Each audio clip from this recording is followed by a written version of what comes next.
Welcome to Legion Builds, where I guide you on how to bring your favorite fictional characters into Dungeons & Dragons. This video and all my content is made possible by my Patreon supporters, and it's dedicated to everyone who subscribes to my channel. You're all the reasons why this keeps going. Thank you. Join the Legion today at patreon.com/63rdlegion for free and help decide next week's new character. Joining my paid tiers allows you early access to my content, a shout out in my videos, and home-brewed 5e items for your games. Today we're bringing back from the dead, from the Ring series, the terrifying Yamamura Sadako. Sadako was born gifted with extraordinary psychic abilities, but her life was marred by tragedy. Her mother Shizuko was also a gifted psychic, but after losing her youngest child, her abilities began to lessen. During a demonstration of her abilities, Shizuko failed to manifest any psychic phenomena. Humiliated and called a fraud, Shizuko's spirit was destroyed. Enraged at the man who humiliated her mother, Sadako, only 8 years old at the time, killed him with her powers, but the damage was already done. After losing her mother to depression, Sadako was alone. Now from here things get really dark, so we're going to fast forward to her at the age of 18. Oh yeah, in the original Japanese version, Sadako was an adult, not a child like in the American version. At some point, which we will not go into, Sadako was murdered, but that wasn't the end. Fueled by rage, Sadako returned as an Onryu, a Japanese spirit consumed by hate. In her new form, Sadako is a force to be avoided. Imprinting her rage into a video cassette with the psychic ability known as Nensha, Sadako can make a psychic connection with those that watch it and mark them as her future victim. After 7 days, she can transport herself through a television to attack them, and after killing them, binds their souls to her, transforming them into Onryu like her, but she has complete control over them. With her new form also comes enhancements and control to her standard abilities. These abilities include telekinesis, precognition, telepathy, and biomanipulation. Yeah, in the books, she can control and create viruses with a thought, as well as a slew of other bio abilities. Her scariest ability is to kill without touching her target, overloading their minds and ending them. Though in the book this is done in a different way, but we can't do that in D&D. Not going to give spoilers here on how she kills in the books. For today's build, we'll be using the Player's Handbook and Van Richten's Guide to Ravenloft. We're using standard point array and we are not multi-classing. Make Charisma 15, Intelligence 14, Wisdom 13, Dex 12, Con 10, and we're going to be dumping Strength with an 8. Strength doesn't mean anything to you in your new form, so it's a worthy sacrifice. Sadako is an Onryu, an undead spirit. Reborn from Van Richten is a damn obvious choice. Ancestral Legacy gives you 2 skills. Take Religion and Arcana. Knowledge from a past life allows you to add 1d6 to any skill check you make. You can do this a number of times equal to your proficiency bonus between long rests. Deathless Nature makes you hard to end because, well, you're already dead. You have advantage on death saves, advantage on saving throws against poison and disease, resistance to poison damage. You don't need to eat, drink, or sleep. You can't be put to sleep magically, and your long rests are 4 hours long where you maintain consciousness. To finish out your lineage, you know the language common and 2 more of your choice. For background, place +2 into intelligence and +1 into charisma. For skills, take performance and stealth. By the way, in the book and the original movies, you are an actor. Just a little tidbit for you. For your origin feat, tough is the only way you're going to get any health with this build. First, it gives you double your character level in HP and then adds +2 HP to every level after. For your bonus proficiency, take what you want, as we don't meet you till after you're dead. But since you were an actor, maybe disguise kit, but it's up to you. Level 1 Sorcerer, start things off with 2 skills. Take Intimidation and Deception. You are proficient in simple melee weapons and the saving throws Con and Charisma. Spell casting gives you magic that you can use. It's pretty easy to understand. You're going to start things off with 4 cantrips and 2 first level spells. Before that, Innate Sorcery allows you to enhance your spell casting for 1 minute by using your bonus action. When you do this, your spell DC is increased by 1 and any sorcerer spell attack is at advantage disadvantage. You can do this twice per long rest. For your spells, Chill Touch is a melee spell attack that causes cellular damage to your target, dealing 1d10 necrotic damage on a hit, and now they can't regain HP until the end of your next turn. Mage Hand allows you to create a spectral hand out to 30 feet for 1 minute that you can use to manipulate objects and perform simple tasks. Sorcerer's Burst sends out a blast of psychic energy out to 120 feet and deals 1d8 psychic damage on a hit. Well, actually it can be a lot of different types of damage, but none of them are you. If you roll an 8 on the damage dice, you then get to add another d8 to the damage. You can continue to add d8s, but can never exceed your charisma modifier in additional d8s. Mage Armor grants you an AC of 13 plus your dex modifier for 8 hours when not wearing armor. Shield throws up a telekinetic shield with a reaction for 1 round, adding +5 to your AC and automatically stopping magic missile from hitting you. For your final cantrip, go nuts.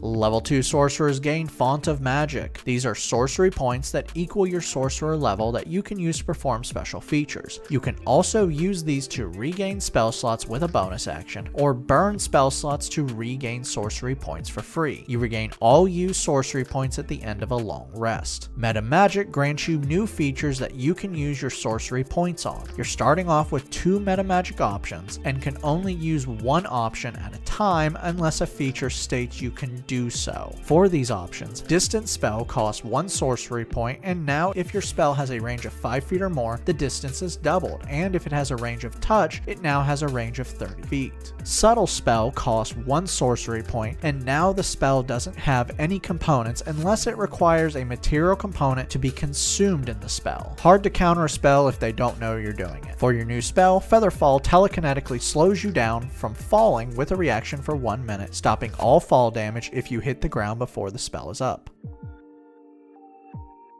Level 3 Sorcerers now have access to their subclass. Aberrant, found in the player's handbook, is the Psionic Sorcerer. Telepathic Speech allows you to form a connection with a creature within 30 feet. With a bonus action, you form a psychic link with a creature you can see, but you must share one language. This connection lasts for a number of minutes equal to your sorcerer level and can go for a number of miles equal to your charisma modifier. You also now have second level spells. Psionic Spells gives you free spells at certain levels of Sorcerer. For these spells, Mind Sliver launches a psychic attack at a creature within 60 feet and forces an intelligence save. If they fail, they take 1d6 psychic damage and now must subtract 1d4 from their next saving throw before the end of your next turn. Arms of Hadar sends out a blast of necrotic energy, hitting every creature within 10 feet of you and forcing a strength save. If they fail, they take 2d6 necrotic damage and can't take reactions until the start of their next turn.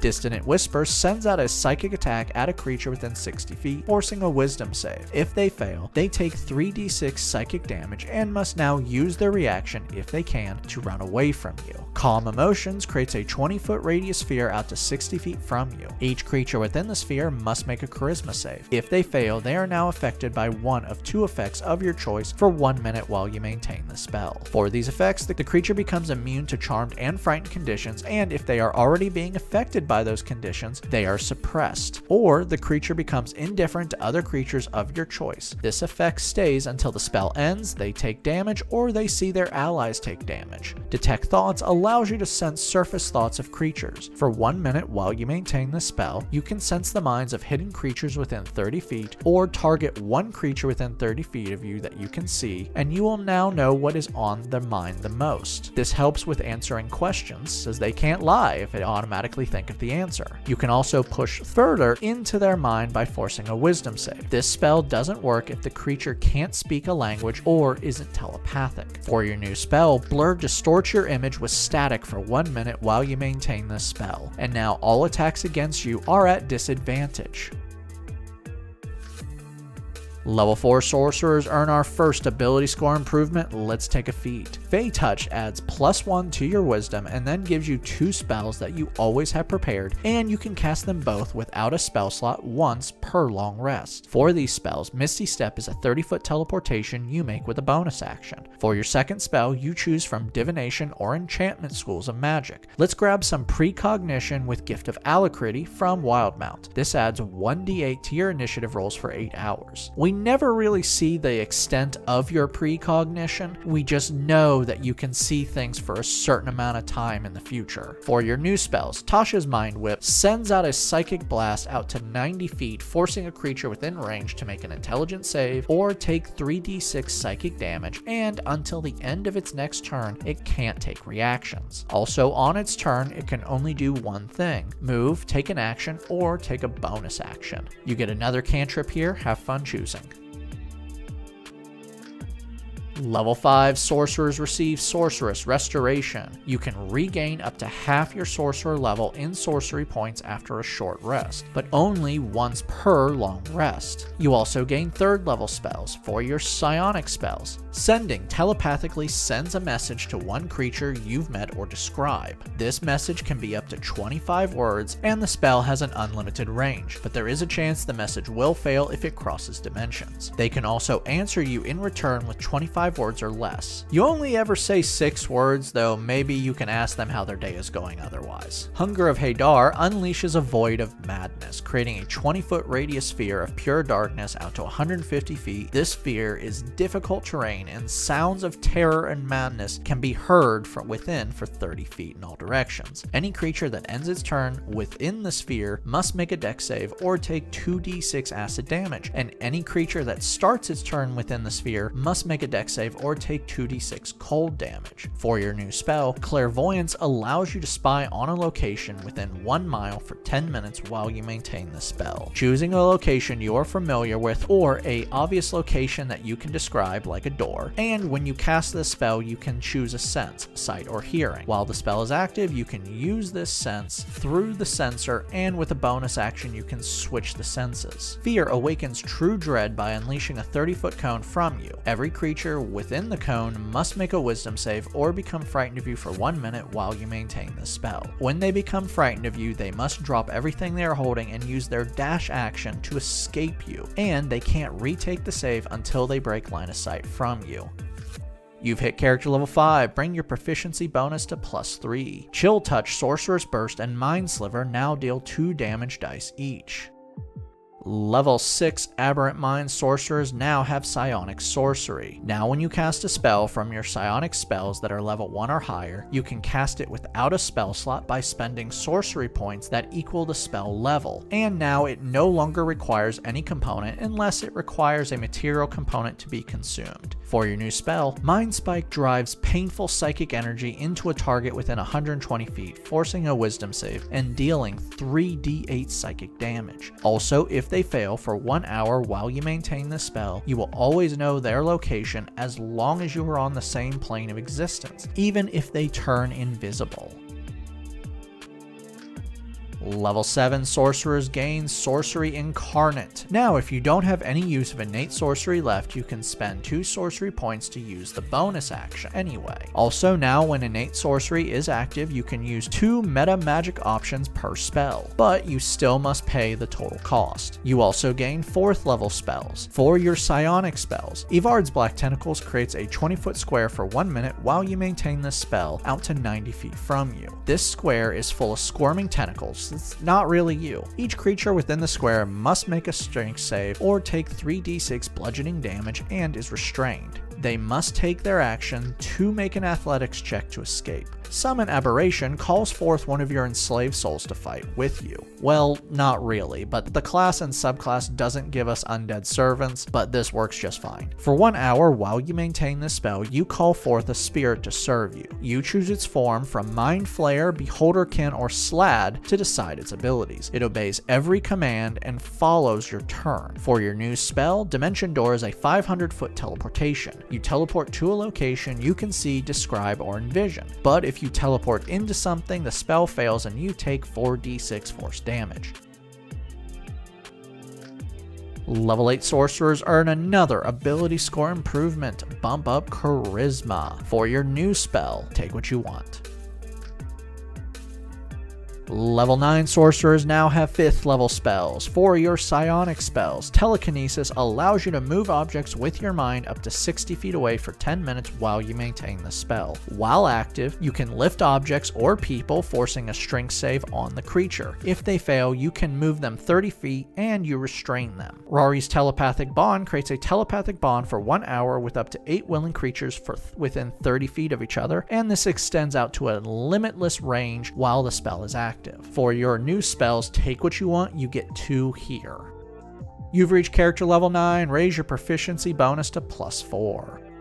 Level 10 sorcerers receive 2 more meta magic options. For these, extended spell costs 1 sorcery point, and if the spell has a duration of 1 minute or more, it now has a duration of 24 hours, and you have advantage on con saves made to maintain this spell. Seeking spell costs 1 sorcery point, and when you miss on a spell attack roll, you can re-roll the d20. You can also use this on a spell that already has a meta magic option with it. For your new spell, take what you want. You get 1 cantrip and 1 spell of up to level 5, and we don't need any more till next spell level, which is next level. Level 11 sorcerers now have 6 level spells. For your new spell, Arcane Gate creates 2 linked gateways for up to 10 minutes while you maintain this spell. These gates are up to 500 feet apart from each other, and they are only one way, which you decide which way it goes.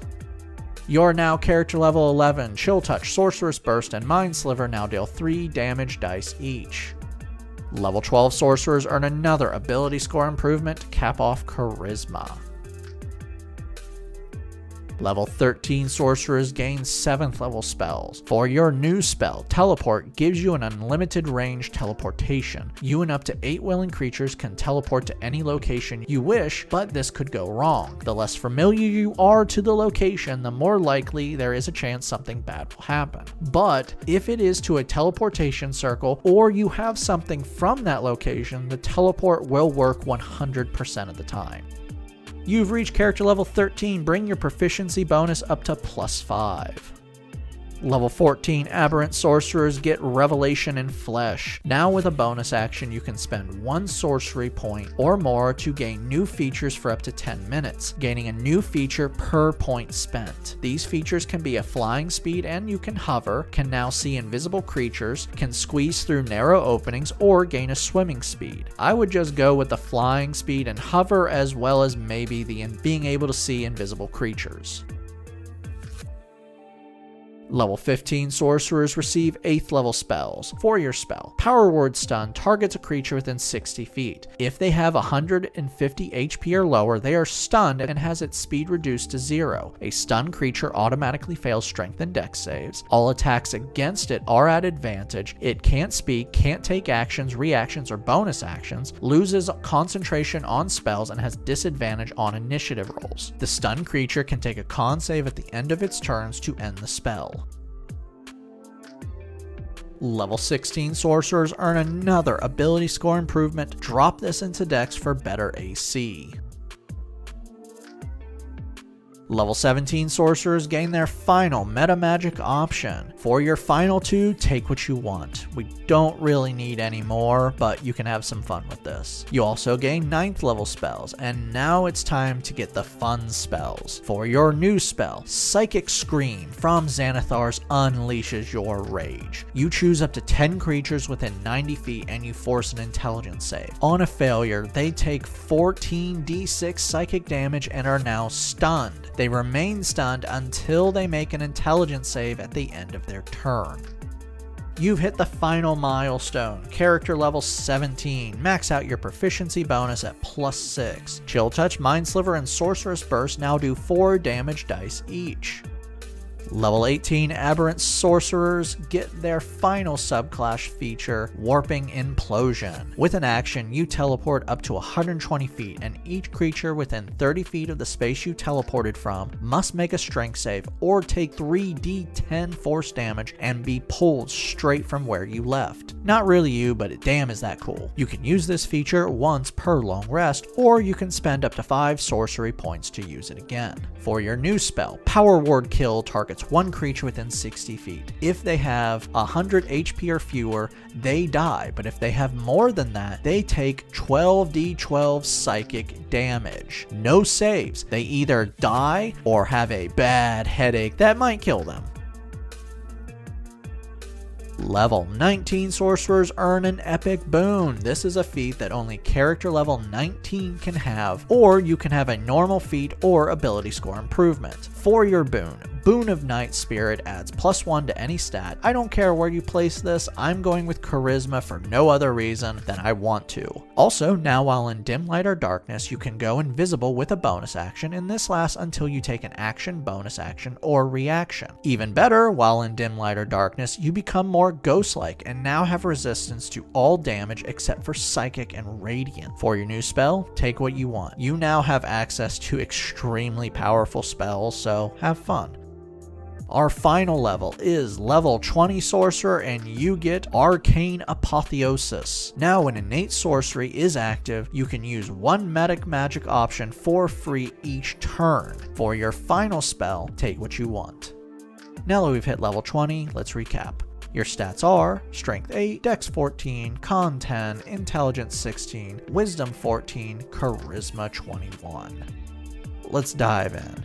You are a true psychic killer. Firstly, you're dealing massive psychic damage with or without spell slots. Without a spell slot, your psychic damage is 48, and for each 8 you roll, you generate another d8 and can add that up to 5 d8s if the dice are in your favor or you cheat. Using a spell slot, your biggest damage is 12d12 psychic damage. You can also summon a creature to fight with you, which is pretty cool. As a ghost, you're very hard to kill. You have resistance to almost all damage, advantage on death saves, advantage against being diseased and poisoned. You don't require anything to live, and your total health taking the average is over 120 HP. Not amazing, but pretty good for a spellcaster. Finally, you can get anywhere with multiple teleportation methods. You can fly, can see invisible creatures, can alter your magic, and to finish it out, you have telepathic communication and spying abilities. Downside. Firstly, 120 HP is decent, but an AC of 15 is not. You can take that up to 20 with a reaction, but that only lasts for one turn. You have massive damage dealing spells, but only one spell slot for the most dangerous spells. So burning the 9th level spell slot may be the battle winner, or it may be a misfire depending on how the big fight is set up. Finally, your strength stat is just garbage, so keep away from creatures or you will literally get tossed around. This whole section just means you're a glass cannon. You will either wreck the enemies or you'll get wrecked. Time to unleash your rage upon the world and make it suffer as you have suffered. I'd like to give a special shout out to my Artificer tier. Thank you John Martin, Christopher R. Hunter, Java Squirrel, Matthew Dens, Burton, and Jonathan Haynes. You guys rock. Make sure to like and subscribe to not miss a single new build each week on YouTube and Spotify. And make sure to check out my Patreon where you can help decide next week's new character.